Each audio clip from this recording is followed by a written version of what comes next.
हाय। इस वीडियो के अंदर हम section 13 of Indian evidence act 1870 को समझ रहे हैं। सेक्शन 32 बात करता है कि कौन से फैक्ट्स रेलिवेंट होते हैं या फिर कौन से फैक्ट्स रेलिवेंट बन जाते हैं जब कौन सा क्वेश्चन अराइज होता है, क्वेश्चन ऑफ राइट या कस्टम अराइज होता है कि क्या ये किसी व्यक्ति का राइट था या नहीं था, या फिर क्या ये कस्टम्स एग्जिस्ट करते हैं या नहीं करते।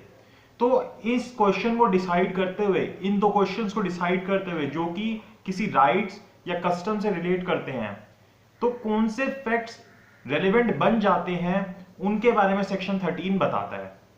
मतलब देखा जाए तो सेक्शन 6 से लेकर सेक्शन 55 तक जितने सेक्शंस हैं ये हमें रेलेवेंट फैक्ट्स के बारे में ही बताते हैं कि कौन कौन से फैक्ट्स रेलेवेंट होते हैं, कब कब वो रेलेवेंट बन जाते हैं, उनके बारे में बताते हैं। तो उनमें से एक सेक्शन 13 है। इससे पहले हमने सेक्शन 12 तक सारे सेक्शन समझ लिए हैं, तो अब हम सेक्शन 13 को देखते हैं इसके अंदर क्या बोलता है।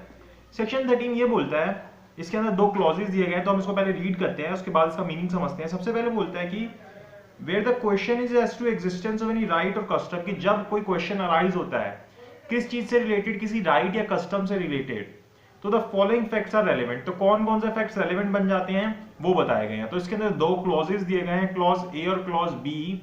दोनों में क्या है, पहले में एनी ट्रांजेक्शन, पहले में कोई ट्रांजेक्शन के बारे में बता रहा है, और दूसरे के अंदर पर्टिकुलर इंस्टांसेस, दूसरे में इंस्टांसेस के बारे में बताता है और पहले में ट्रांजेक्शन के बारे में बताता है।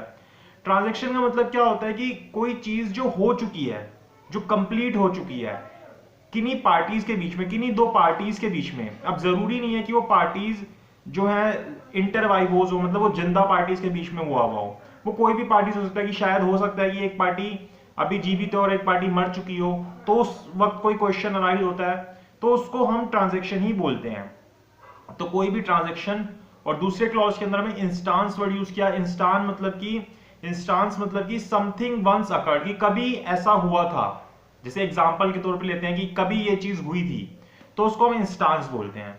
तो अब क्लॉज ए के अंदर क्या बोलते हैं कि एनी ट्रांजेक्शन, कि कोई भी ट्रांजेक्शन जिससे द राइट और कस्टम, कि वो जो राइट या कस्टम जिसके ऊपर क्वेश्चन अराइज हुआ है वो इन क्वेश्चन वाज क्रिएटेड, कि कोई भी ट्रांजेक्शन जिससे कि वो राइट या कस्टम क्रिएट हुआ था, मतलब वो बना था, तो जिससे हमें पता चलता है वो क्या बन जाएगा, रेलेवेंट फैक्ट बन जाएगा। या फिर कोई ट्रांजेक्शन जिससे कि वो जो राइट या कस्टम क्वेश्चन के अंदर है वो क्लेम किया जाता है, जिसके ऊपर दावा किया जाता है, तो वो भी क्या बन जाएगा, रेलेवेंट फैक्ट बन जाएगा। या फिर मॉडिफाई किया जाता है कि भाई कभी ये क्वेश्चन अराइज हुआ था और इस ट्रांजेक्शन के अंदर इसको मॉडिफाई किया गया था, जैसे कोर्ट के सामने किया गया था या किसी और तरीके से किया था जिससे भी उसका प्रूफ मिल रहा है, तो वो क्या बन जाएगा, रेलेवेंट फैक्ट बन जाएगा। या फिर रिकॉग्नाइज किया गया था तो वो भी रेलेवेंट फैक्ट बन जाएगा। असर्टेड और डिनाइड, की असर्ट किया गया था और डिनाई किया गया था, दोनों में से कोई भी चीज की गई थी। और which was inconsistent with its existence, या फिर कोई भी ट्रांजेक्शन जिससे हमें पता चलता है कि ये इसके इनकंसिस्टेंट है। इनकंसिस्टेंट मतलब इसके साथ नहीं चल रही, किसके, इस राइट या कस्टम के साथ। तो ऐसी कोई भी ट्रांजेक्शन जो होगी वो क्या बन जाएगी, रेलेवेंट फैक्ट बन जाएगी। कब, जब हम उस कस्टम या फिर उस राइट को डिटरमाइन कर रहे होंगे, उसके ऊपर जब भी कोई क्वेश्चन अराइज होगा, तो फिर ऐसी ट्रांजेक्शंस जिसके कारण उसकी उससे पता चल रहा है कि वो राइट क्रिएट हुआ या फिर वो कस्टम क्रिएट हुआ, क्लेम हुआ, रिकॉग्नाइज्ड हुआ, मॉडिफाइड हुआ, तो ऐसी कोई भी चीज होगी तो क्या बन जाएगी, रेलेवेंट फैक्ट बन जाएगी। ऐसी क्लॉज बी के अंदर बताता है इंस्टांसेस के बारे में, कि particular instances in which the right or custom was claimed, कि जिसके अंदर राइट और कस्टम क्लेम हुए थे, कोई ऐसा एग्जांपल मिलता है, was claimed, recognized और exercised, और in which exercise was disputed, asserted और departed from, कि मतलब इनमें से कोई भी चीज मिलती है, कोई ऐसा एग्जांपल मिलता है जहां पे उस राइट या कस्टम को क्या किया गया हो, रिकॉग्नाइज किया गया हो, एक्सरसाइज किया गया हो, या फिर उसकी एग्जिस्टेंस के ऊपर कोई डिस्प्यूट अराइज हुआ हो, या असर्ट या डिपार्ट हुआ हो, तो वो सब क्या बन जाते हैं, रेलेवेंट फैक्ट्स बन जाते हैं। अब जो कस्टम या राइट, कस्टम और राइट का मतलब क्या होता है। कस्टम तो हमें पता ही है क्या होती है। कस्टम वो चीजें होती हैं जो बहुत ही लंबे टाइम से चली आ रही है, हमें पता नहीं होता कितने लंबे टाइम से चली आ रही है, टाइम इमेमोरियल से चली आ रही होती है, एंटीक्विटी, कि भाई हमें पता नहीं कितने लंबे टाइम से चली आ रही है, हमारे पास कोई प्रूफ नहीं होता उसका।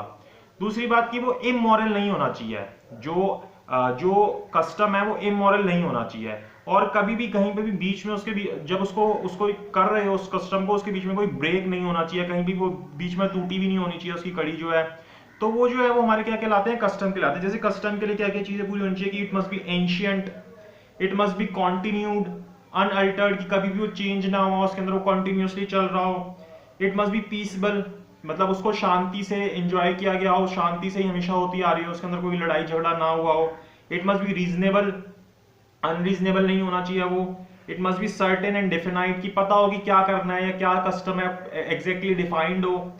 कंपलसरी एंड नॉट ऑप्शनल, कि जो भी लोग उसको कर रहे हैं, जो भी चीज है वो कंपलसरी या ऑप्शनल नहीं है कि मर्जी है नहीं करना नहीं करो, तो कंपलसरी है, सब करते ही हैं उसको। It must not be immoral, और वो इमोरल नहीं होना चाहिए, सोसाइटी के अगेंस्ट नहीं होना चाहिए किसी भी तरीके से, तो फिर वो कस्टम कहलाता है। और जो राइट होते हैं, राइट के ऊपर राइट्स जो है इसके ऊपर हमारे हाई कोर्ट्स की अलग अलग राय रही है, लेकिन अब जो है जो हमारे राइट्स हैं वो किसी भी तरीके के राइट सेक्शन 13 के अंदर क्वेश्चन के अंदर अराइज हो सकते हैं। वो राइट्स कॉर्पोरियल राइट्स भी हो सकते हैं, इनकॉर्पोरियल राइट्स भी हो सकते हैं, पब्लिक राइट्स भी हो सकते हैं, प्राइवेट राइट्स भी हो सकते हैं। तो अब सभी तरीके के राइट जो है इसके अंदर इंक्लूड होते हैं। तो सेक्शन 13 के अंदर हमें यही बता रखा है कि जब भी कोई क्वेश्चन अराइज होगा कस्टम या राइट्स के ऊपर, तो कौन से फैक्ट्स रेलेवेंट बन जाएंगे, तो ये इन दोनों क्लॉजेस के अंदर बता रखा है कि कौन कौन से राइट्स जो है, कौन कौन से फैक्ट्स जो है वो रेलेवेंट बन जाएंगे, वो हमें पता चलता है। तो सेक्शन 13 के अंदर हमें इतना ही दिया गया है।